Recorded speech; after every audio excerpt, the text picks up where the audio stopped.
Hey, it's Brad Parker, Crystal Palace fan, and you are listening to the Drunkard United Football Show. It's a parade. Yeah, well, enjoy that 19-game winning streak parade, because it ain't going to be 20. Why? Because Everton never shone so brightly. Yeah. You didn't deserve that win, by the way. No, we didn't, but we fucking won. That's all that matters. Fucking Big fat W. that. No Malort Monday. All wins for everybody. It's a great day. Bollocks. Let's start the show. Born in the land of Bowie, Maryland. Bred to be a fan of fucking Everton. Punch you in the eye and drink your rye. Sam Houston. Sam Houston? Arsenal fans have another Sam. Right day, the fucking Gooner Graham. Smells of my lord. Looks great in shorts. Sam Graham, hey. Sam Graham. Fucking United!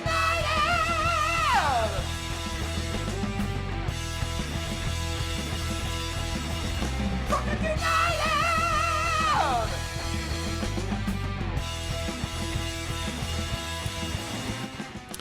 Hello and welcome to the DU Football Show, a completely biased recap of the English Premier League as told by two common American schmucks.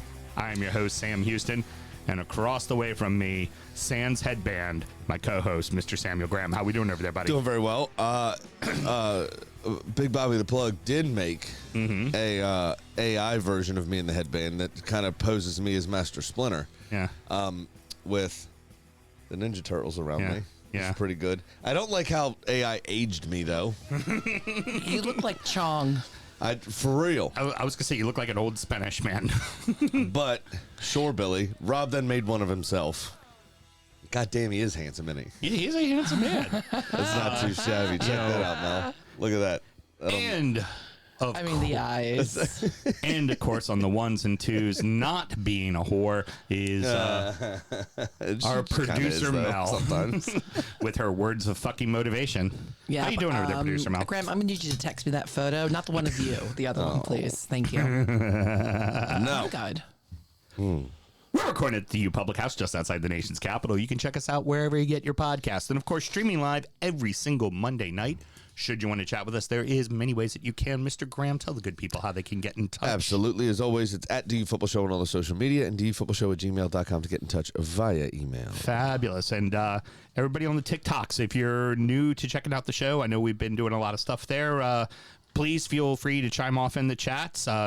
Producer Mel is kind of keeping an eye on all of that. Maybe she'll be able to sneak you in if you have a question during the show, but we'd love to hear from you. And, of course, all of our regulars, we fucking love you all. Yeah, and YouTube's the way to go for all those comments, of course. That's where we check during the show. That is where the sewing circle is. Yeah. That is definitely where they are. That's where the limbs are. That is where the stitching and bitching is going on. That is for damn sure. But then, of course, you should also find Drunken United FC on Facebook, our closed group. Absolutely. Request to join that because it's a load of fun. That's where all the hashtag bans happen, and that's where Sam and I are mostly involved. Yeah, exactly. Because I can't be bothered to check the fucking Instagram. You can't be bothered to do fucking anything. Yeah, I got a lot going on. Yeah, well, A lot going on. Sorry you sired 4 children. Very tired. Sam and myself both work in the wine and spirit industry and both have a deep, passionate love for all things distilled spirits. So as the red-blooded Americans we are, we vow to have a drink in our hand throughout this show and every single show. Mr. Graham, what are we drinking today? So we've got an oldie but a goodie. This is Ragged Branches, Virginia Straight Bourbon Whiskey. They're double oaked, toasted barrel. This is barrel strength as well, 126.24 proof or 63.12% by volume if you can't do math at home by yourself. This was barrel number 1976, bottle number 125. Yeah, so the Ragged Branch was another one of Dave Pickerel's projects. This was one of the last projects he had worked on as a whole. Before he passed, yeah. Yeah, this and Blackened were his last two things that he had worked on. This house, they were specifically doing a rye mash bill and a wheat mash bill under the same roof, right? And they found, obviously, wheaters need more time, right? You can't have a younger wheater. I told wheaters, to me, thin in body, so they need either age or proof. Right. And in this instance, both and a finish to top it off as well. Nice. And they found that their signature, which is the heavy rye mash bill, was selling very, very well, and their wheater was not. Now, their wheater had won a double gold and best in show at San Francisco. I mean, it did. It was doing well. It was revered, but it just didn't have enough age on it yet. So they hit a little extra wheater than they did rye. So they just started doing more fun things with it. They started doing double oaking, right? So doing it in a 3-char first and then switching to a 4-char. Well, in this instance, they started with a 3-char and then moved it over to a toasted barrel, which is where you take the barrel and just give it a light kind of heat. Very light toast, yeah. Basically bring out the wood to sweat a little bit, right? So it's not these heavy caramel vanilla flavors. It's more of this almost like sugary sweet creme brulee kind of thing going on. Off of the most famous one, because it was allocated, everybody wanted it, was Elijah Craig's Toasted Barrel, and that one to me almost tasted like Cinnamon Toast Crunch. Yeah. When you had it, it was that exactly what you said, that kind of caramelized sugar that you would get. Brulee, big time creme brulee. But it reminded me of Cinnamon Toast Crunch. A rye that you and I both truly love is the Whistle Pig 15-year-old. Yeah. And they use Vermont oak for that, but they also give that a light toasting too, which does that same effect. Marshmallow creme brulee. It's lovely. This whiskey is fucking phenomenal. Ragged Branch does good stuff and fairly affordable. The toasted barrel. I don't remember how much this cost. Because I think, wasn't this distillery only for a bit? Distillery only, $59.99. It still is. They release one a year for a toasted barrel. They also do that honey finished as well, which they were one of the first ones to do a honey finish. That was really good, where they took one of their whiskey barrels. They get a big marshmallow. And they had a local beekeeper give them honey. They put it into the barrel, let the honey age in the barrel, gave the honey back to the beekeeper, and then finished whiskey in that barrel as well. Oh, nice. That's and that cool. one was also phenomenal. Also a once a year kind of release. And, and frankly, for distilleries, it's smart to do that, right? Get people to come to your place. That's also direct This is a cash. pure profit. Yeah, It's exactly. direct cash in your pocket. You know, you 100%. definitely want to do that. You don't have to pay out a distributor or anything else. And at least from the DC area, it's a 3-hour trip, and it's a fucking lovely drive. Like Right, you're going into the foothills of the Shenandoah, so you really can't pitch too much, you know? All right, well, what else do we need to do, Mr. Graham? Always remember to drink responsibly. All right, kids, cheers. The last one was kind of dunk. It's always funny. I feel like I need to put on my blue armband. That was all Big Dunk Ferguson. That one. Dunk. All right, we open with a pair of last-minute winners, seeing a change at the top of the table, and the only unbeaten streak ended. Chelsea 2, Liverpool 1, Everton 2, Palace 1. Reds on back-to-back losses in the league, 3 in a row in all competitions. League, and find themselves no longer in first place. Goddamn right, motherfucker. This was a wild game, man. It really was. But we've been saying for a while, like, Liverpool looked like something's off, right? The back line does not seem properly settled in with the new additions and the right back being completely up for grabs. Essentially, they'd rather play people out of position than play Frimpong. Yeah, apparently Frimpong, Bradley, sometimes Slobosly if they don't want to use Curtis Jones has played there this season. They've well, and that was also some of the bigger players that they've signed and to be on the team aren't really Well, so there's the thing, right? And that's really the thing. So these first 4 games, right? We they started off 4-0, blah blah blah blah blah. Everybody knows, but they had to grab last minute winners in 3 of those games, and they looked a little shaky from time to time. I mean, giving up 2 goals to Bournemouth, a 2-goal lead at that, giving up to Bournemouth for them to equalize the first game of the season. They looked a bit shaky. Now you're betting in all these new players, right? So it makes sense, and the resilience of the squad in general and the quality of the squad eventually gets you over the line in those games. Yeah, of course. And that's okay. So fine, paper of the cracks, but the performances haven't been much better game on game on game. I mean, there's one. I mean, his team selection in the Champions League. I don't know if you saw the lineup. Was fucking weird. No, I did not see it. It was very weird. There was no Verts. There was no. I mean, people were all over the shop. Frimpong was playing, but in Salah's position. Salah was benched. It was weird. Yeah. Like, the whole thing was very, very strange. Anyway, they, you have the Hugo Ekitike's stupid in the League Cup, that mistake. Isak scored in the League Cup, still has not scored in the Premier League yet for Liverpool. Now, he had no proper preseason, so is he getting up to speed, for them, hopefully? I would also debate in the last couple of games, he, really hasn't gotten the ball all that much either, especially in the Palace game. Just nobody got him the fucking ball. Because the formation's all fucked. This game, what was surprising about this game is besides Isak, this is last year's entire team. No. They should all know each other. Is this slot over tinkering, the team needing to learn to get used to one another, or a little bit of both? But that's why this is concerning to me, because Chelsea were well and truly on top in this game, in my opinion. They had the more quality of the chances. I mean, Robert Sanchez, Liverpool, threatened to deceive a bit. I mean, Robert Sanchez had a little bit to do, but there was nothing actually dangerous in this game, really. Right. Isak, like I said, in this particular game, in contrast to the first four, this was Isak up top, but then you had Gakpo, Salah, Szoboszlai, Gravenberch, McAllister, Andy Robertson, Connor Bradley, Konate. This was their normal team plus Alexander Isak. Yeah. So the rest of the 10 should know each other. Right. Precisely. And they turn in this performance? Yeah. It was a little strange, man. And it surprised the shit out of me, to be fair. What's more surprising, how poorly Liverpool's been playing, or the fact that Chelsea were up for the match? Because Chelsea have been so fucking inconsistent so far this season. Yeah, I am surprised they were up for the match. They started with a little bit of a strange lineup themselves. Obviously, Cole Palmer's still hurt, but the way that there's a couple people that come onto the field later on in the game. I'm still like, who the fuck is this guy? Yeah. Where did he come from? I remember Todd Bowley. I'm looking at their bench. I'm like, who's squad number 47 or whatever? Trying to do his best Marinakis and buy 567 players. Exactly. And he's American, so he has a gun just like Marinakis, too. Oh, yeah. But just so you never know what you're really going to get from Chelsea. The fact that they were this up for the game and this in control of the game is what surprised me. Yeah. Because also Liverpool has pretty much had their way with Chelsea at the Bridge in the last couple of seasons. They've done a pretty good job of just kind of quelling that crowd, and Chelsea looked up for it. The crowd was loud. Big time loud. Yeah. Now, what they have done, which I hate, is they've added goal music.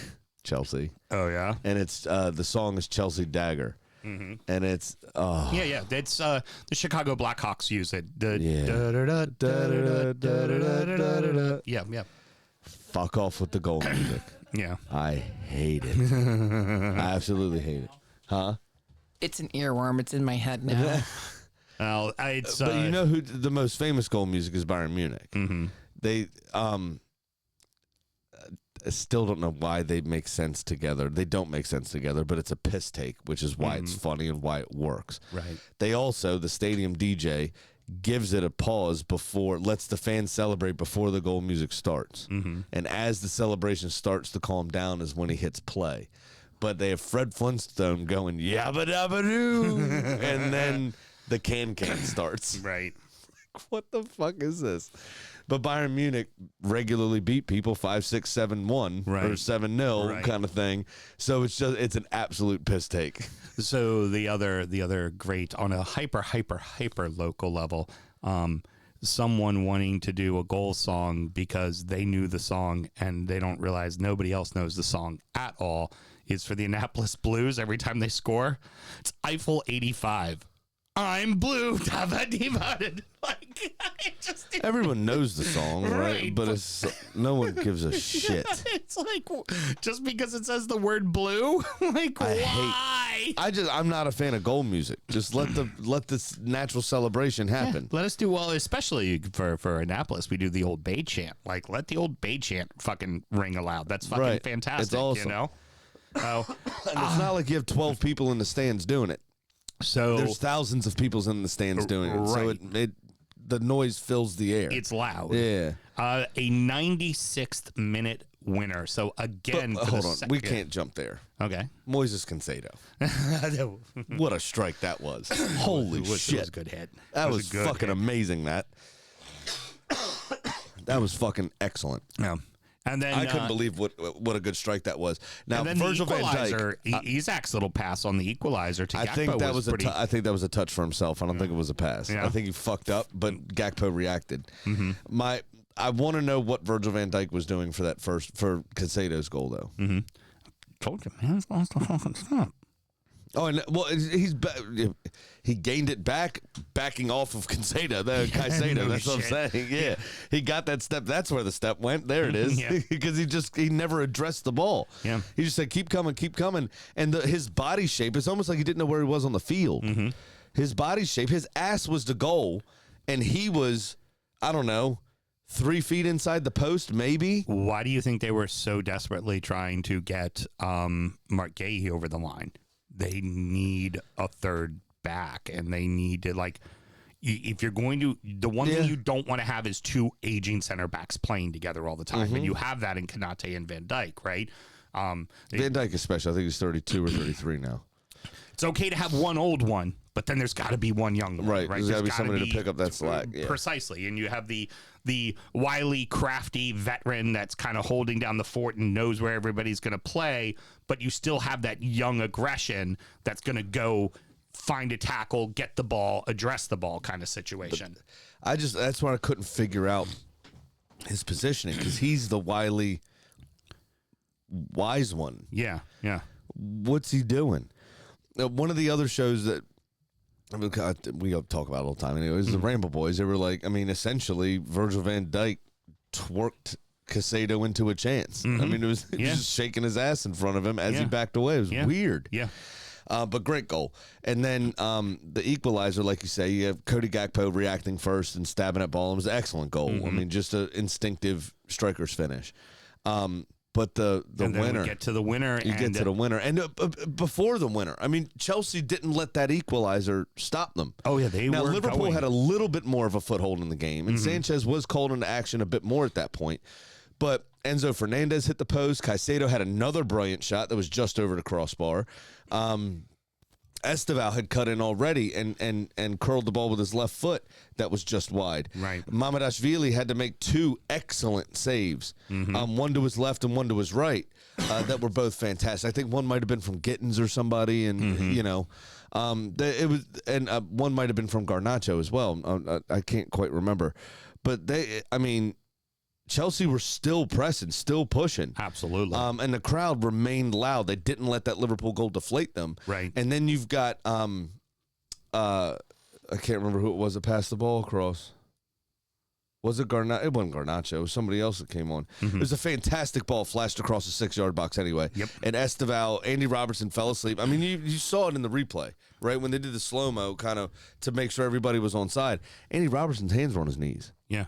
He wasn't ready he was ball watching. You saw him like 3 or 4 seconds before kind of check Esteval's spot over his shoulder, and then he puts his hands on his knees. Yeah. It's like, what are you doing? I mean, you're a full international of many caps. Like, you know this. You've won the Champions League, son. Right. Like, this is stuff you don't do. And he just switched off completely. Well, he's also not getting any playing time because it's pretty much all Kirkes out there playing. Right, and Esteval gets the goal. I mean, he reacts well. He slides in well. Mamardashvili didn't really have a chance. And the ball flashed across was excellent. I do want to note, because I think at this point Hugo Ekitike was on the pitch. This was Esteval's first goal for the club. Scored a late winner at home in front of the homestand where everybody's going absolutely mental. The kid's 17 fucking years old. Against the reigning Premier League champions. Didn't take his shirt off. So he didn't get a yellow card. Yeah. Imagine that. Yeah, not hard. Nah, he's got more brains than Hugo Ekitike, who scored against a championship club in the League Cup, whose prize money is less than what he got fined. Right. For winning the fucking tournament. For winning the whole fucking tournament. So, final question. I want to move on to the next game. Is are we supposed to believe in Chelsea now, or No. I mean, No. I feel like they've got this in their pocket. They can do this, but how often can they do it? Because they're also a team that lost a couple recently off of early second half red cards. So it just feels like... well, they did have somebody sent off in this game. Yep. So to continue that, it just wasn't a player this time. It was Enzo Maresca for his part in the celebration, running down for Esteval's goal. But he, which I did not know this, I guess I just never really noticed, and I only stick around for my own team's post-match. If a coach is red carded, he's not allowed to do the post-match interview. No shit. That's too funny. Yeah. So, I mean, we got less of Maresca. Which might have been a good thing. The good thing is that they're always consistent, and they make sure that people that run into the center of the pitch, the coaches that run into the center of the pitch and celebrate with their keepers, definitely get red cards too. Oh wait, no, they don't. Moving on, this match was all Palace in the first half, and if it was much like the week before for Palace. If it wasn't for the goalkeeper, the week before it was Allison with 3 saves and 1 off the post. This week it was Pickford with 3 big saves and 1 off the post. And another off the post later in the game as well. Palace should have been winning this game 3-0 at halftime because Everton looked that fucking bad. And David Moyes said that in his post match. I did see those comments in that clip. They should have been 3-0 up. I mean, a little bit of luck, but as you say, Jordan Pickford is worth his weight in gold to Everton Football Club. Oh yeah, and has been for years. And that, if it wasn't for Jordan Pickford, Everton would be playing in the championship right now. Yes, we've said this. I completely agree. But he has kept the team single-handedly in the league multiple years in a row. You have a little bit of luck, and then you have Munoz's goal, obviously. So they were only down 1-0, but just Daniel Munoz is one of the best wingbacks in the world currently. Oh yeah, he dominates the right side of the field. They don't even need a right wing player. Yeah. Like he reminds me of Cafu from Brazil, the old Brazilian right back, and Dani Alves, same actually. He just does the whole right side by himself. He doesn't need anybody, and he does that while putting in crunching tackles, putting wingers in his pocket, and he's got an eye for goal. He scored on Thursday in the Europa League as well, or the Conference League. It should be in the Europa League. You know, he assisted Jack Grealish and everything. It was great. Yeah, that's funny. But you know what was good is y'all didn't drop, right? You once that goal did go in, because they had some chances, you could have just went, fuck. Yeah. Oh, yeah. And you didn't. You kept fighting. You came out the second half. Now, there was a couple of scares still, because Palace were the better team overall, in my opinion. Right. Well, it's reached a point into the second half. Here's Moyes obviously struck the fear of God into him a little bit about what Tim Howard has said this before on the desk at halftime. He's like, I know exactly what Moyes is saying to them right now because I've had it said to me before. Right. Like I know exactly what the fuck he's doing right now. I know exactly how loud he's yelling. But the other thing was too, he then made adjustments, right? Obviously no Dewsbury Hall, so he decided to move Njai to the 10, which is honestly more Njai's natural position, right? And then gave the youngster Tyler Dibbling the start on the right-hand side. And then went with Tieno Berry up top in this kind of back and forth switching between him and Beto. Obviously brought in Beto, moved Njai back over to the right, and brought in Charlie Alcaraz. And that made a world of difference as far as them being able to start to put some level of pressure onto Palace. Because in the first half, Dibbling really wasn't able to ever get anything started, and it made it very easy for Palace to just go, fine, we're going to double up Grealish, triple up Grealish. We're not going to give him chances. We're just going to be all in his grill. We're not going to let him create. I would say...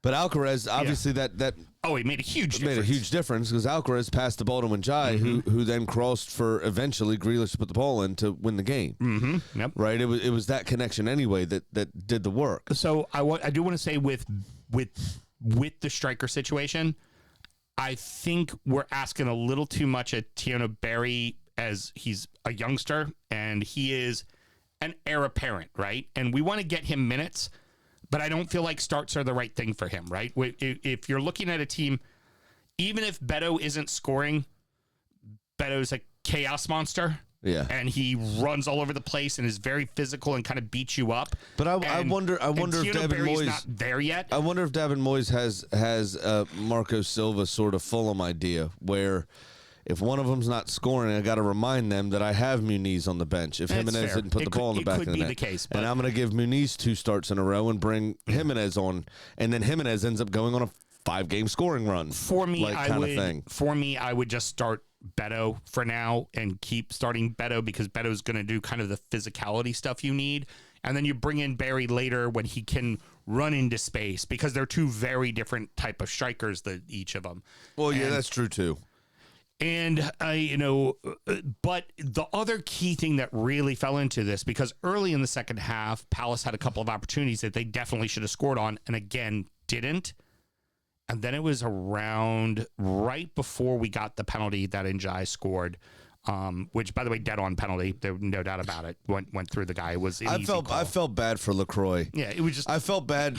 LaCroix and Anderson, Elliot Anderson for Nottingham Forest, very similar situations. Similar situation in that they didn't really realize that the opposing player was there. Right. LaCroix. It was a great run from, I can't remember who he brought down. Igor Bonham. It was T.I. Okay, so I can't, he misread the roll of the ball, basically. Right. But the player that he was worried about was in front of him.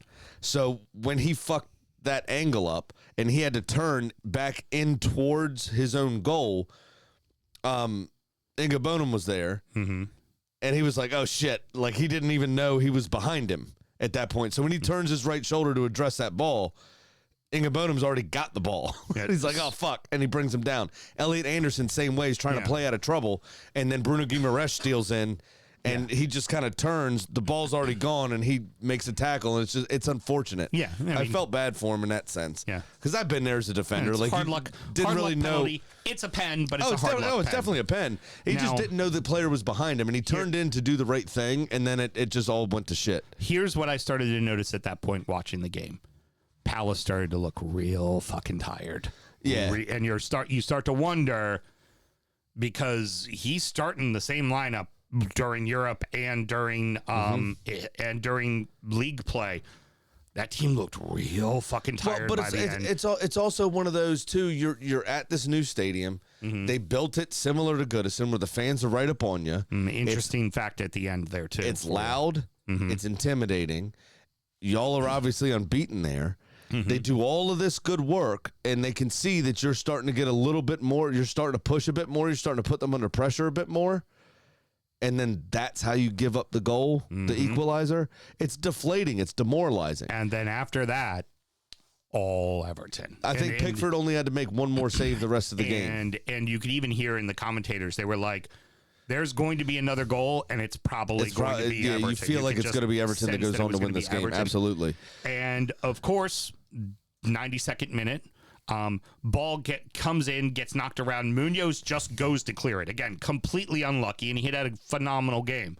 Unfortunately, where he went to clear it was directly onto Jack Grealish's foot that it put it right into the goal. Yeah, so Grealish gets his first goal for the club, obviously. I don't think he knew much about it. I think he's just trying to block the clearance, and it ends up careening into the roof of the net. Yep. But, truth be told, that may be the save of the season from Dean Henderson on Beto's header from Njai's cross. Oh, yeah, got down low on that. It was a great save. It was his back foot. Yeah. He just made himself big, and it was his back foot that trapped the ball back out in front to where Muniz could have a chance to clear it. Yeah. I don't think he knew much about it either. He just made himself big. Yeah. But all in all, you play that same play 9 more times, it's 9 goals for Beto. Right. So the fact that it went in is kind of justice, if that makes sense, because the chance shouldn't have been saved. But yeah, Grealish knew nothing about it. But congratulations, well done, son. So things to note: he's deserved a goal on that goal. He actually didn't run into that stands. He actually ran over towards the sideline where his parents were. Oh, nice. And the decibel level, I believe it's 197, is on record now the loudest decibel level in all of English football. When you say it's a loud stadium, well, since these records have been kept, yeah, which probably started that day. You said it's a loud stadium. No, my friend, it's the loudest fucking stadium. I mean, there's a lot of people that have said that Goodison was the hardest place to go play. Mm-hmm. Because it's such a loud, intimidating stadium. And then you take that crowd and you build a stadium for that crowd. Right, and but bigger as well, so more people can do it. and partake in it. Echo the sounds, and to trap the sounds. Like, as this team gets better and better, that place is going to become hell to play at. But Grealish's performances this season, he's warranted a goal. Oh, absolutely. And for him to get his first, and you see what it means to him. You know, everybody saw this kind of. He's a little boy in a 30-year-old man's body, right? I mean, and just running to kiss his parents there is very cute. But he's dumb as a bag of bricks, which is completely fine because he's good with a ball at his feet, right? And It's excellent. Good on him. I'm very happy for him. He is when you look up the word fuckboy. OI, by the way, in the encyclopedia or a dictionary, it is a picture of Jack Grealish's face, probably wearing a hairband. But it's also like he's no stranger to doing work. Mm-hmm. Everybody saw this flash player that likes to drink at Man City, right, for a couple of years. And there's a lot of people that are very new to football that still come into the fold every season. We drag people in, drag new friends in. Right. You know, don't forget Jack Grealish stuck with Villa when they got relegated. Yeah. He did his doggies in the championship. Yeah. Right? At Man City. Helped keep them up single-handedly the first year they got back up. Exactly. At Man City, in Pep's system, you have to do your defensive work. Right. Or it doesn't work. Right. Like, he put in a shift, and he's no stranger to doing that. And you wouldn't join at David Moyes' side not knowing that you were going to have to do some work. You were going to have to do work. And with those Cavs, it's a match made in heaven, it seems. No shit. One last thought on the match is I just want to know how 8 minutes became 12. The celebration, I think, obviously added another minute, but I'm not sure where the rest of it came from. Like it was just like, oh, long throw. No, let's give him another long throw. Let's what the fuck? What the fuck? They got it. Like, come on. I don't know. And if you didn't hear the crowd for the goal, I guarantee you the ref heard that crowd for the last 4 minutes of the fucking match. Time to look at a pair of clubs that seem to be waking up to the Premier League, even though it's 6-7 weeks in. But how much do we really believe it? Manchester United 2, Sunderland 0, Aston Villa 2, Burnley 1. United actually looked like a professional fucking football club for once. Yeah, like they gave up a lot of chances though. Oh yeah. I think this game is totally different. I think it was Simon Adingra, but somebody had a chance in opening like 2-3 minutes. Mm-hmm. If they put that away, it's a very different game. Right. They have to deal with the stress of that, of going 1-0 down to newly promoted Sunderland in their own building after the couple of weeks that they've had. Right. I think it's a very different game if that chance goes in. But they survive that early scare and then start to really impose themselves on the game for a change. Well, and here was the one thing that Sunderland couldn't do. Was concede early, and they conceded early. And then they conceded their second by the 30th minute. So 8 minutes in, you got Mason Mount scoring a goal. Mm-hmm. Good ball from Brian Mbeumo. And Mason Mount, actually, to his credit, took that touch and then used the defender to unsight the goalkeeper. Mm-hmm. Right? And he had no chance. I mean, it was a well-placed shot to the right side, goalkeeper's left. Oh, yeah. But he didn't see it until it was essentially by the penalty spot. I mean, it wasn't even... And he struck it okay. I mean, there's a decent amount of pace behind it. There's no way he was going to react to get there. But Burnley Sunderland to their credit kept pushing. Yep. I mean, they Lemons or whatever his name is, Lems, the new Manchester United goalkeeper. I can't be bothered because he's probably not going to be there that long. Right. None of them are. He looked good. He looked all right. He had a bit of command over proceedings for the most part. I felt bad for Roofs because he's had such a brilliant start to the season that ended up happening. I thought the penalty controversy as well was well handled for once by VAR and the referee. Yes. The player did feel something on his head because the ball fucking hit him. Yeah. Right? But he was already shying away from Šeško's foot. Right. Now, a non-foul foul, if you will, like a high boot or a dangerous play, I think Sunderland are a touch hard done, but I don't think VAR is allowed to make the decision. No, it's either he kicked him in the head or he didn't. Right. So what it really should have been was an indirect free kick inside the box. Right, because his foot was at head level. He kneed him in the armpit. Yeah. So that dictionary definition of a high boot. Yeah. But I think the referee handled it well for a change. I mean, he kicked it like a fucking rocket. That leg was up. Oh, it's big time. Yeah, yeah. big time. And he's 6'6" or some shit. Yeah. Oh, yeah. But he obviously gets his goal at some point there. It was more of a hopeful boot than anything else. I think his foot was between the legs of the defender. But now that's a couple of goals for him. This is... He still has less than York Rush. I know. It brings us great joy to shit on United regularly, right? We know this, but the new striker has got you a couple goals now. The team is, they got that marquee win against Chelsea. They got this. I mean, they looked awful against Brentford, right? But you can only worry about what the next game is, and this was at home. And it was a nice 2-0 win. It's what they're supposed to be doing, right? So at least that's something to build on for United, right? I mean, it should be, yeah. But, I would have liked to have seen them, if I want to say United are back, quote unquote, like our boy Mike is on the closed Facebook group when he said, "In Ruben we trust," and all that shit. And first comment, me. Give me. Yeah, come on. Wait till you go to Europe and midway. Oh, wait, you're not in Europe. Yeah, you're not in Europe. What I would have liked to have seen United go to score a couple more in the second half. Yeah. And really press home their advantage and really make a statement. Instead of just seeing it out, go win 4-0. Make a statement that we don't belong in 11th. Right. You're newly promoted. We should be dominating you. Let's reflect that in the scoreline. That's what I would have liked to have seen from them for me to even agree that they're on the way back. The last time they did that in particular was Amarin's first win at Old Trafford, which was against Everton last season, which was a 4-0 win. And that was fucking emphatic, right? Exactly. Like they still haven't done that yet. Again. And they haven't done it again. Really at all. And the other piece here is I thought Bertrand Traore was very unlucky to be booked.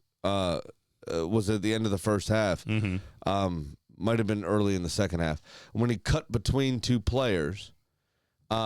He was clipped. It was outside the box. I can't remember which defender it was. Right, but he got clipped. But he definitely got clipped. They booked him for simulation. They booked him for a dive. It was dead wrong. Right. His right leg got clipped, and it put that classic put his foot onto the back of his left leg, which made him trip up. And it was a foul, but it was outside the box. It was definitely not a penalty. Right. But I thought he was unlucky to be booked, and I feel like that yellow card should be appealed if they can even appeal it. I think that's fucked up. So real quick here, but that was a goal. Yeah. So real quick here, this is kind of what I wanted to get at for this segment is: do we believe it? Do we? No. Fuck no. Absolutely not. I'm with you. I tend to just No. The next match for them is Liverpool at Anfield. Yeah. And even with Liverpool playing poorly, I see Liverpool kind of putting a waxing to them because they need a statement now that they're not in first place anymore. Yep. Now. And especially since we've already beat them, right? So we took over first spot because of this weekend's action, right? Yeah. We beat United 1-0 first game of the season. It was a touch shaky, right? We didn't look completely confident in everything else. Everybody's been kind of criticizing Liverpool's performances. Your first game back from the international break is that fixture against Manchester United, but it's at home. Yeah. Right? It's at Anfield. So you should be coming back to 3-4-0 and showing all right, Arsenal, let's fuck. If you want a title race, let's do it. Yeah, this is a title race. You only beat them 1-0. Mm-hmm. We beat you on a worldie, fine, okay, no problem. But you did this to them at their building. In our building, it's a 5-0 win. Right. They want to set that marker down and send that statement. And I don't think United's going to be ready for it. No, I don't think they will be. Now, Villa, on the other hand, is on back-to-back wins, despite the fact that still Ollie Watkins just hasn't gotten started yet. Not really. No, he hasn't.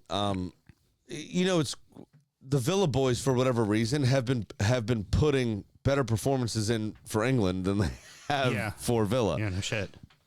But they went to PSV midweek. They got a good win. That was a really good win at PSV. Right? That's a nice fucking win. They had last weekend's travails. Now they've got this win.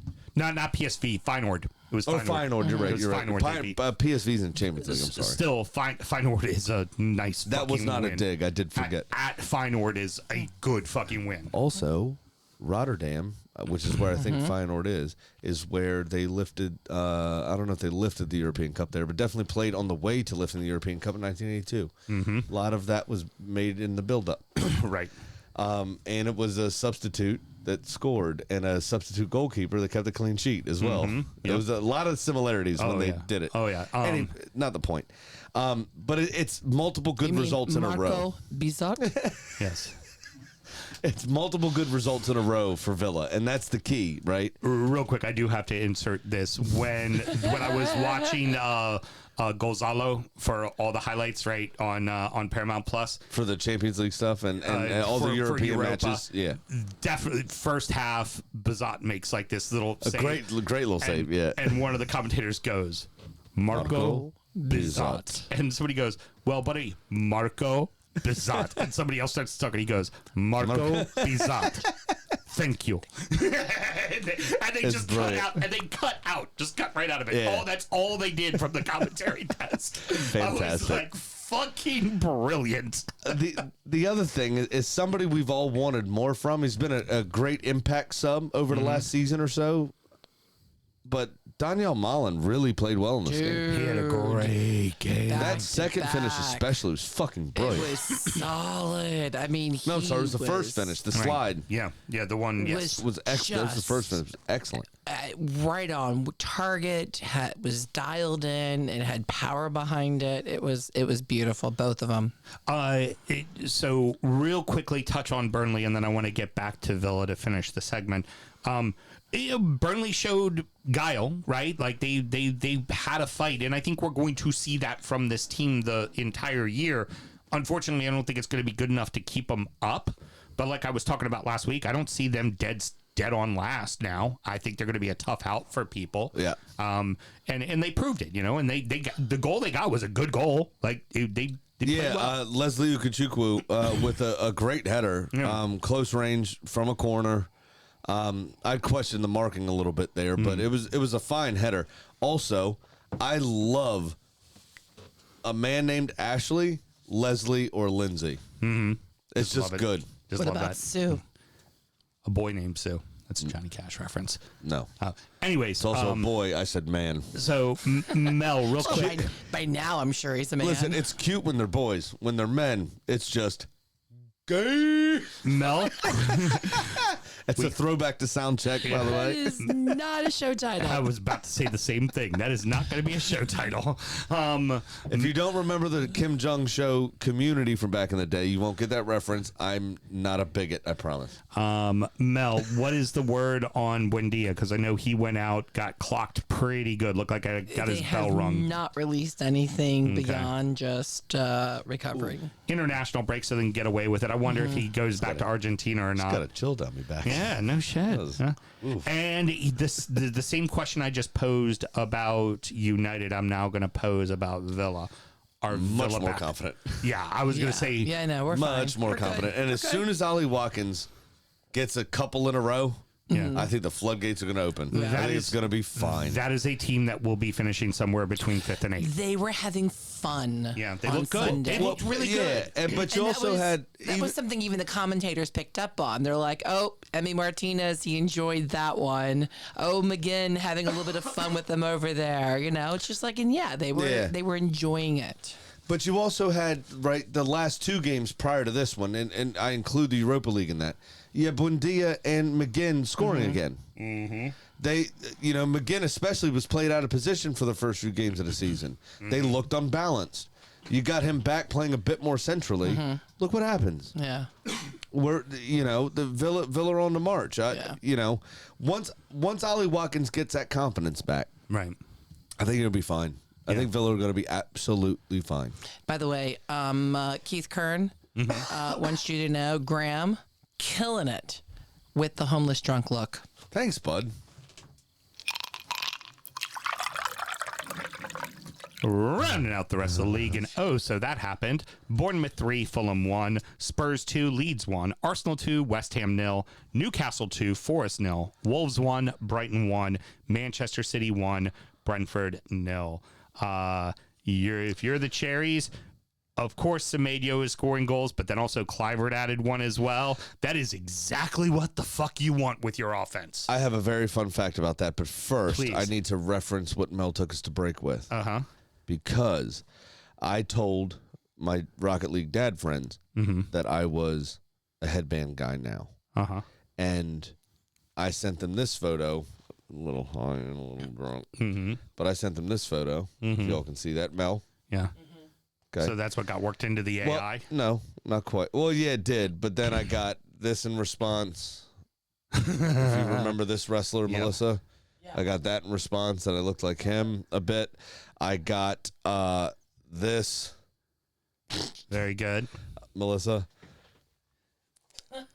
And then I got this. So, drunk homeless man, yes, sir. Yes, absolutely. That was the next AI meme that was sent to me about me and my headband. All right. Was that guy. So, sorry, you made me think of that, and that was very funny that also other people thought of that. Yes. So, back to the game. Again, Semedo scoring. It's another brace for him. He's flying, but seeing Kluivert get a goal is really massive for the Cherries. So, he has two brothers.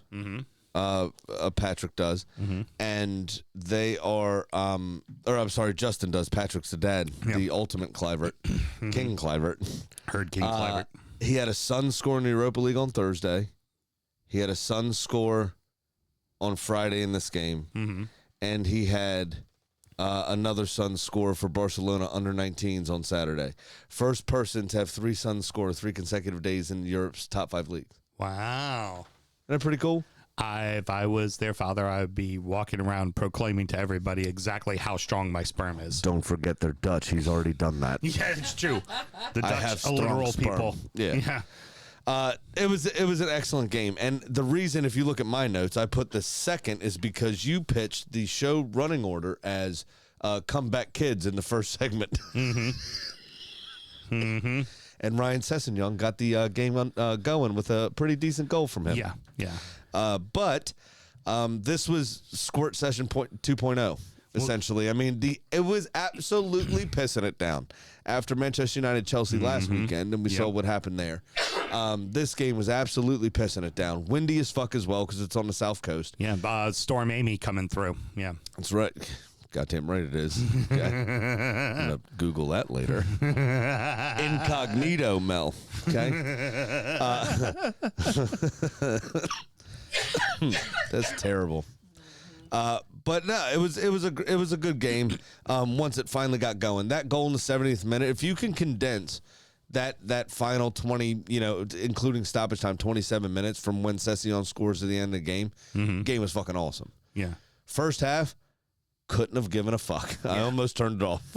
I almost left. Oh, well, here again, though, for Fulham, another game where you go up first and you lose 3-1. Again, that's back-to-back weeks. Yeah, but again, you're away here in this one. I'd be more pissed about the one before. Yeah, true. Also, the conditions were difficult. I don't know how you feel about it as part of the goalkeepers union, but I feel like Bird Leno should not be giving up that first goal to Semenyo. Agreed. The getting nutmegged from that acute of an angle. Yeah. I mean, I know in that position as a striker with no real support, you're kind of hitting and hoping. Right. But to get actually nutmegged, I mean, it seemed intentional to be fair. Yeah. The way it happened. I felt he should have had it. Absolutely, I agree. But the other two, I'm not sure that he was at fault for. The third one especially, obviously, is a devastating counterattack. It's a great hit with his wrong foot early. I think he was 2 yards outside the box, maybe right on the edge of the box. But Leno's not even set yet, and he hit it with his wrong foot first time. Yeah. There's nothing you really do about that. Precisely.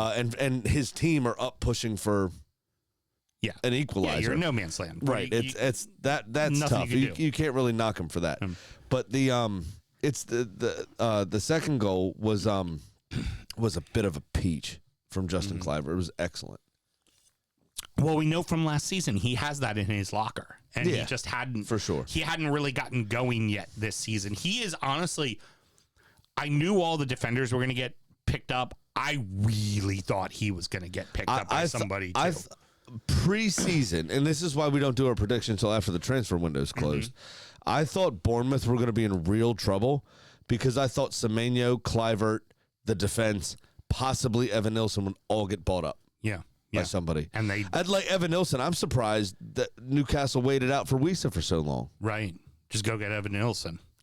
Right. Yeah. Or, and somebody else had kind of, the way Chelsea likes wingers, I'm surprised they didn't get Semenyo. Right. But, I mean, there's, Everton, despite where Bournemouth finished, Everton are a step up. I'm surprised they didn't go after a couple of those guys. Yeah. You know what I mean? Size of club, new stadium, new owners.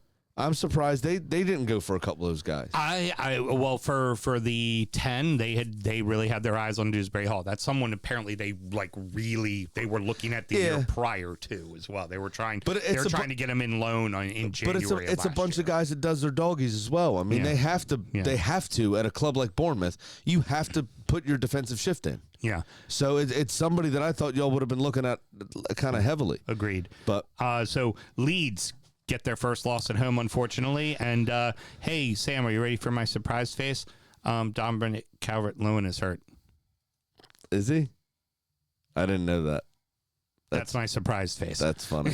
I'm surprised he lasted this long, to be honest. Shocker, he's hurt. He's played more games for Leeds this season than he did for Everton the last two combined. Yeah, pretty much. Leeds had an early scare for Tottenham. They survived it. They go down 1-0 up. Mateus Tell deflected. Fine. Yeah. They had a bit of control of the match for a while. They clawed their way back in. Leeds bought back into the game. Yeah. Caused some trouble. Vicario still looks absolutely dog shit at set pieces. He's horrible at them. I do not understand why that's absurd. But how they didn't figure out a way to get Pickford from Everton, I'm baffled. They get that equalizer from Okafor Leeds, and I thought for a second, I was like, Spurs might collapse here. This might be 2-3-1 Leeds. And they didn't. They stood up to the task and they defended pretty well here and there. I think Dominic Calvert-Lewin should have had at least 2 goals in the game. Personally, one very early on, one a little bit later. But they, Darlow was forced into a couple of saves here or there. I thought this game could peter out to a 1-1, but then Tottenham started to turn the screw, and they actually got hold of it, and Mohamed Kudus scores his first goal for the club. Against Leeds, away from home, it's your first goal for your new club. They spent big money on you. Guess what he didn't do? He didn't take his shirt off. Yeah, exactly. Guess what else he didn't get? A yellow card. Because he didn't take his fucking shirt off. Right. Yeah. Those are the rules, Liverpool. Yeah, it's kind of how it works. It's not hard. I'm going to point it out the rest of the season. I'm fine with that. I think we just found a show title. You know what he didn't do? Take his shirt off. But I'm more impressed with Esteval, obviously. Kudus has obviously scored goals in this league before. Yeah. But still, 2 players that kept their heads. Even with them having a few Spursy moments, right, with the draw to Wolves and the loss to Bournemouth, don't look now. This team is 2 points behind you and 1 point behind Liverpool, sitting in third. And we said it. This is a good team. This team needs to be taken seriously. They have quality. I'm more of a believer in them than I am Chelsea. I think Chelsea is going to be far more inconsistent than Spurs will be. And that is namely because of Thomas Franks. That's where it changes. Is the manager. That's the thing. And we're going to come on to them, obviously, in Forest. Nothing's improved since you got rid of Nuno. But look what happens when you get rid of Ange. Let's get a good manager in, and guess what happens? Let's go right into that. The big thing for Newcastle would be you have both of the wingers healthy or not on red cards with Alanga and Gordon. With now Big Nick, Big Dick. Big Dick Nick. Yeah. Voltamade. Yeah, Voltamade in a van down by the river playing up top. He does look like a fucking surfer, bro. So you finally have those three, right? Which is a good sign for Newcastle because they haven't been scoring, right? And you got Wisa coming back in 2 weeks. They expect him back right after the international break. So and Barnes is a perfect person to have as a sub. Mm-hmm. You don't need him starting games. You need him as a sub. Although he does have a very punchable face. Yeah, no, he definitely does. But in this match, this never felt in doubt. Even at halftime when it was 50-50 on possession and shots were pretty much the same, and I think Newcastle had one more shot on goal. It was two. I think it was 2-1. Yeah, but like even then, even with the stats being legitimately statistically even, you're looking at that match going, Newcastle's going to win this match. Well, there was no doubt Newcastle was going to win this match. So both of these clubs, they're fairly similar, right? I mean, obviously, Notts County is very close, just across the river in the same city. But you have two teams that have very imposing, very intimidating stadiums whose fans are quite loud, right? Newcastle do their shit right. They put their away fans are way up high where they can't really affect the play. Yeah, upper fucking corner. The entire bottom square or bowl, I think they're square still. Is only Newcastle supporters. It's only Newcastle supporters. So it's a hard place to go. Yeah. It's a very intimidating place to go. Absolutely. I thought Forest held their own in the first half. I think they troubled Nick Pope once or twice, nothing major. They looked more organized. They looked a bit better. But, I said this before. I think Ange invites pressure on himself by saying shit with a little bit of vibrato, trying to, I don't know, be cool for the media or, exude confidence in his team or whatever. Like when they see the interviews and they go, "Oh, thanks, boss, for saying that about me." After he got appointed, that first weekend when they lost to Arsenal, Nottingham Forest, they said, "Well, when are we going to start to see Ange's Nottingham Forest?" Yeah. And he was like, "Oh, you'll see him Wednesday." Yeah, and they lost. In the Europa League, and that didn't go well. They're now 7 matches in, and they haven't won And yet. they haven't won a game. Yeah. So now it's like, why would you say that? You know what I mean? You're inviting a criticism at that point. You say, the players are really starting to take my ideas on board, and I think you'll start to see them in the coming weeks. You'll start to see them really implement my system or whatever. But you also, first game in charge, Murillo, muscle injury. Murillo goes off in this game after being out. This is first game back, goes off early. What is, I don't know. I feel, again, I said this earlier, I feel bad for Elliot Anderson and the manner in which that happened. But when you give Dan Byrne the number 10 slot after tackling, a fair tackle, by the way, it was not a foul on Morton Gibbs White. I personally don't believe. And then he turns and runs, half the pitch and then does a little shimmy and dinks off to Guimaraes. And Guimaraes unloads a shot like that. Yeah. What are you going to do? Right. And Matt Sells had already made 5 or 6 saves. So it's, I don't know where Forest are going, but they're 1 point above the drop. I would like to ask you a question. Shoot. The Ramble Boys posed it to themselves, and I want to ask you because it's poignant and it's funny. Also, excuse me, Marinakis has filed a complaint with UEFA over the refereeing against Midtjylland Really? on Thursday, which Forest are famous for. Right. He did that to Everton. So they are in 17th place right now, Forest. What if they finish there and win the Europa League, and this just becomes like a really niche specialist thing that Ange does? Shit in the league, but wins Europe. But survives. Right. Finishes in 17th, but wins the Europa League. Yeah. He'll be coach of Palace next season. The problem is that Emmy with Villa is in the league, and we all know Villa's winning Europe because that's what. And then you have Marinakis inviting pressure, right? I mean, when he unveiled Ange, he said he was like, "Oh well, he speaks Greek, so he's good by me because he's his Greek heritage. Obviously, he was born in Australia, but he's Greek heritage." And then these performances. Postecoglou, no, I would have never guessed that. But then these performances happen. And it's honest, like, what are you doing? and we're going to jump back now to your game, but I just felt since you had brought it up, might as well go to that one why first. not? But My game, there's not a lot to talk about. I know there's not, but I want to say when it comes to the hiring of Ange Postecoglou, I'm not blaming him right now. I'm blaming Marinakis. That was a reactionary fucking thing, and you should have figured out a way. I mean, for fuck's sake, the guy likes to carry a gun on the field. You think he could have sat down and brokered a peace offering between the director of football and a head coach who, I don't know, got you to fucking Europe? Well, here's the thing, right? You know, one of my stores in the Westminster area that recently sold. Yeah. Their owner and their manager don't see eye to eye politically. They started to get under each other's skin after 20 some odd years together, but he had full reign to run the store. Even after they started disagreeing, he had full reign to run the store. They didn't speak for months at a time, and he had full reign to run the store. Why? Because he was a good fucking manager. Right. Knows what he's doing. And until the owner decided to sell the store, that man was still employed at that store. Yeah. Because sometimes you don't have to fucking get along with the people that you employ because they're good at their fucking jobs, even if you don't agree with them. Let them do their job. Period. And he should have kept Nuno on. That's the end of the story. You have a full squad that was kind of curated and built by Nuno after you bought 1,000 players over the last two seasons. That he worked with this 27 or 28 man squad, whatever it was, 26 man squad, and they put in performances. They ran through a brick wall for him. What's Chris Wood doing?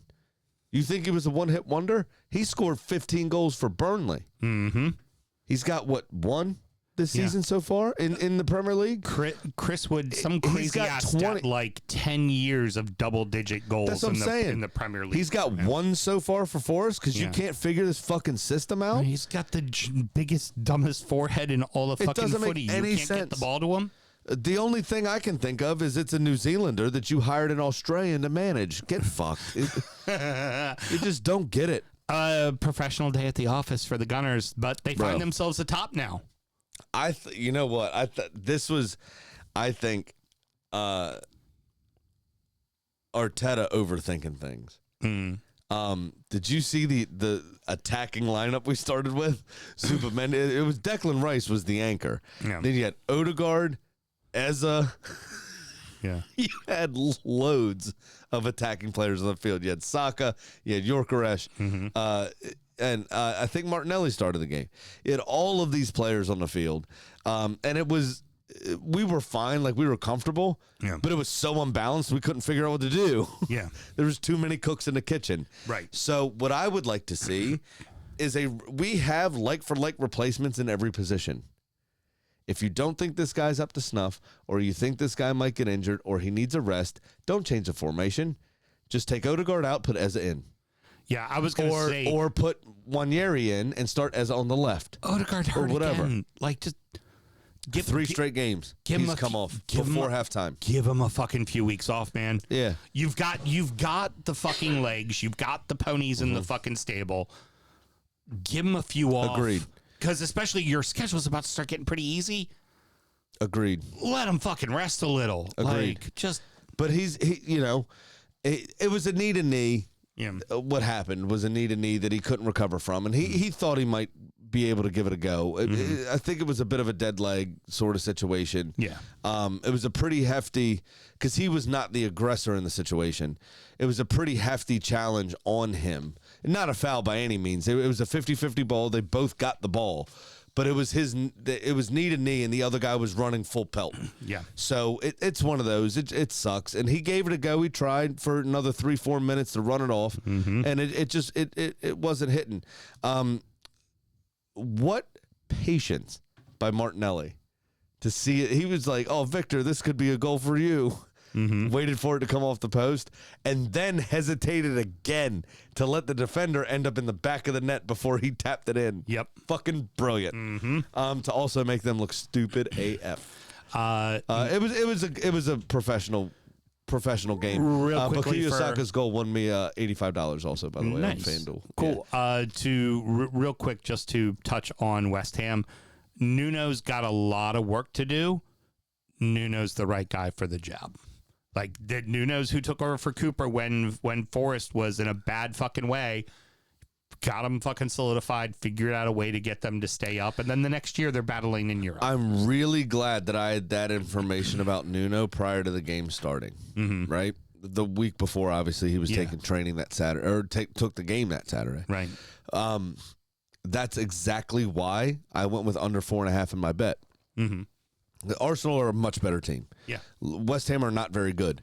Nuno, the one thing we know he knows how to do is set up a defense. Yeah. Yeah. And he did. Yeah. And we found it difficult to score. I think, again, Arteta overthought it. But don't forget, this was the game last season where in March or whatever it was, Graham Potter's second or third game in charge, where I said, I'm not confident we're going to win the league anymore. Right. Because we lost to West Ham in our building 2-0. Right. This is now a turnaround. Yes. We've now beaten them 2-0. And it was a comfortable professional job, and we maybe have a touch of a worry in Odegaard. I haven't seen what's been said about the knee, but again, you got the ponies in the stable, man. We have the players to cover it now. Yeah, you'll be okay. You've got the players to fucking play behind them. And then you have the added bonus of the 15-year-old Dalman, right? Yep. I mean, he was excellent when he came on against Leeds. He was very bright. So we're fine. It was a good professional win. There's not much to say about it. Hopefully Odegaard's not hurt too much. The only thing consistent in this league right now is Brighton's inconsistency. Bro. They fucking confuse me, dude. They lost me my bet. They fucking confuse me. They lost me my bet.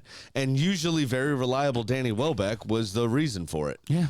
Terrible defensive header. I've never seen anything like that. If I headed the ball like that, I would have quit playing when I was a freshman in college. Yeah. It was horrific. Yeah. Heading the ball back to the middle to an area flooded with Wolves players. Now, I will say, what a fucking strike it was. Yeah. What a save it was. Yeah. Because it got saved. Yeah. Don't forget, Verbruggen, saved it. Yeah, and then it rolled off of his And back. then it hit his back after it hit the crossbar. But for him to even get a hand up in time was amazing. Yeah, he shouldn't have even gotten a hand to And that ball. he laid there and was just like, I mean, what do you want me to do? Yeah. I did the job. I mean, that was a rip. I did what I was supposed to do. It's just terribly unfortunate. Yeah. But here's the thing. Just before that, though, Baliba takes out whoever it was on the wing. Yeah. Vitor Pereira gets sent off. Another coach that was unable to do a post-game presser. I wonder, for me with Vito, that very much to reference it to baseball, it's like when a manager just decides, I'm not liking what the refs are doing. I'm getting myself thrown out purposely because I'm going to make a point. And and this will fire up my team. Like that, I just felt like this was him doing some old school Earl Weaver Baltimore Orioles shit. Like, come out and say a lot of really offensive stuff. Remember in the movie Bull Durham when they say Crash Davis must have called him the one thing you're not allowed to call an umpire, which was cocksucker.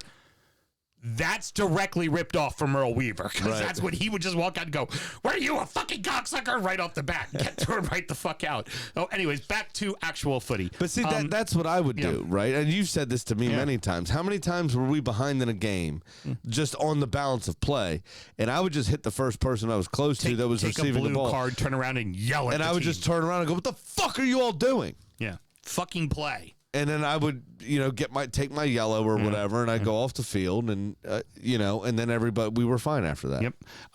And that's what happened here. I mean, it was immediately after Wolves scored, and it took a lot for Brighton to get back into it, to be honest. I mean, Wolves had the better of the chances. Verbruggen was the busier of the keepers. Eventually, Johnston needed to make some saves. But and one of them was phenomenal, by the way. Johnston was on. I think Jose Sa might not be getting back between his sticks. He might finally be Johnston. Yeah, completely fair. I tend to agree. But here's the thing for me with that is Wolves again for the second straight week concede a late equalizer, and when we've talked about getting ties is important. But when you've started the way that they have started, you need 3 points here. You needed a 3-pointer, especially when Brighton were so sloppy. Now they were gifting the ball to them. Worth noting, when they come back, Sunderland and Burnley in back-to-back weeks. So there is something for them to look at. Even though Sunderland's playing very well, that is something for them to look at and go. For Wolves. Right. Sunderland's playing well, but Wolves will get Sunderland when they come back, Sunderland and then Burnley. There's and 6 pointers. Look at those and you got to imagine there's 6 pointers immediately. We need to win both of those. Right. Absolutely. That is it. We have to win those games, right? That's what we got to do. Van Hecke made up for his poor start to the game, obviously, with the equalizer. Mm-hmm. And then they couldn't go on. And this was the reason that I lost my bet. Yep. This game. Yep. Oh no, Rodri's hurt again. City surprised me by the last 15 minutes. They were hanging on again against Brentford. Mm-hmm. Against Brentford, but they were wasteful most of the game. Yeah, Holland. This is going to piss me off. I had over 1.5 a real money bet. Mm-hmm. I had a $15 bet to pay me $105. Mm-hmm. I missed out on a second goal, and I missed out on a second Holland shot on target. That shot in the 9th minute was the only shot he had. Wow. He had one block shot later, but I needed a shot on goal. Wow. It was absolutely pitiful from City after they scored that goal. Mm-hmm. They dominated the game in general, but I think it was Igor Thiago right before halftime. If it wasn't for Donnarumma, this game would have finished 1-1. Oh, absolutely. Absolutely the case. And that's the key thing for Brentford is you're going to play people tough at home. And, you know, I'm not a believer, but this is, if you're a believer that you're going to stay up, these are the kind of games, these are the kind of performances you need to have in matches you know you're going to lose because goal differential fucking means something. Exactly. Exactly. Sure money. Well, as I stated a second ago, because Brighton couldn't get over the line against Wolves, I am down now $600 fucking dollars. I'm down $600 too, and 0% of the time it works. None of the fucking time. Exactly. I'm gonna have to do something real safe on my TikTok bet just to fucking get a win on the board. So I need to look at what I'm gonna do for real money bets and just do those things for the show. Because last week, between DraftKings and FanDuel, I took the gambling houses for $700. Ah, very good. I was very nice. Very nice. It was awesome last week for me. But yeah, this. So you know what? Making my way downtown to William Hill. Mm-hmm. I'm an Arsenal. Seagulls, go fuck yourself. Do-do-do-do-do-do. No, what's the Chelsea music?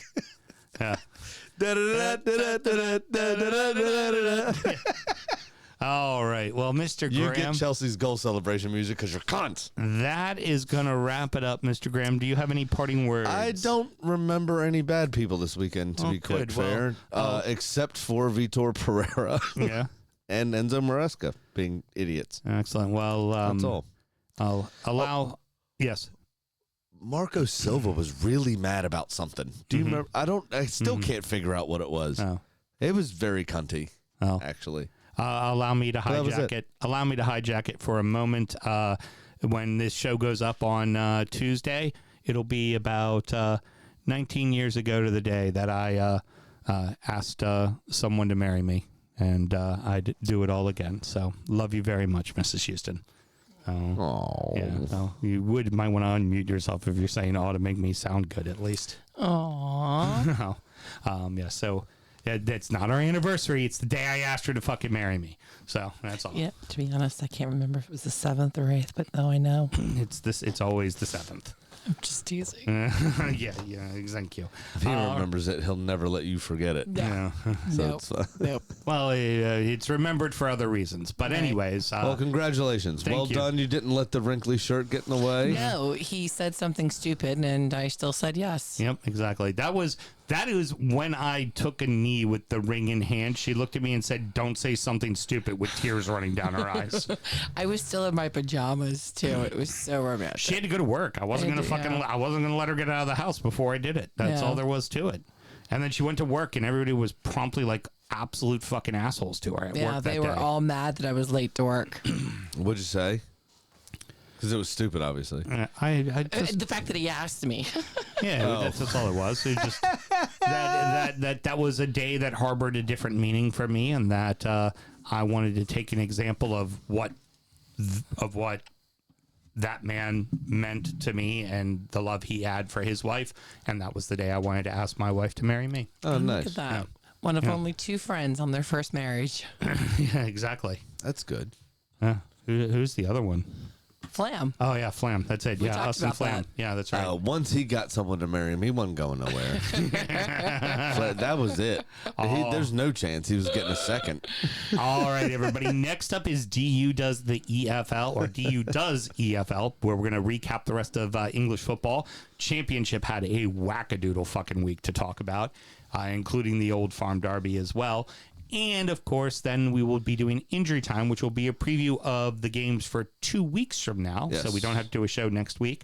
And we're going to talk about the beers we were drinking, check in on our fantasy team, and our adopted clubs. Should you want to support this show, Mr. Graham, how do you go about doing it? Very easy. I'll get my leg out for the taxi. It's at patreon.com. Not at, excuse me. Sorry. Fuck that. He's already driven past you, bitch. Patreon.com/DU Football Show. Just sign up to that $5 tier and you get all the extra shows Sam's talking about. And if you're hanging out with us live on the stream, stick around. We're going to just take a real quick break, and we're going to come back and do the EFL show for you all. So until next week, everyone. Good night.